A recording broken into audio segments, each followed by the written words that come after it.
İtalya'daki mobilya maceram birinci gün. Selam arkadaşlar, dünyanın en prestijli mobilya fuarı için Milano'ya gidiyoruz. 3 gün boyunca devam edecek İtalya macerasının ilk gününe başlayalım. 3 saatlik bir uçak yolculuğunun ardından Milano'ya indik. Zaman kaybetmemek için direkt fuar alanına geçiyoruz. Fuar alanı Malpensa'dan yaklaşık 35 dakika. Aynı tarihlerde Milano'da Design Week kapsamında çeşitli tasarım etkinlikleri de oluyor. Bu fuar geleceğin mobilyasını anlamak için oldukça önemli. Salon İdeal Mobile, dünyanın en prestijli mobilya fuarı. Bütün dünya burada. Neden?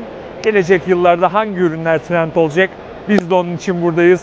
Hızlıca en trend ürünlere birlikte bakalım. Ürünlerin detaylı çekimlerini profilimdeki öne çıkan hikayelerde görebilirsiniz. Bu 3 günde dünyanın en iyi mobilya markalarının standlarını birlikte ziyaret edeceğiz. Ürünlerine, sunumlarına, standlarına bakacağız. İlham dolu bu 3 gün için ve dünyanın mobilyası için beni takip etmeyi unutmayın. Hoşça kalın.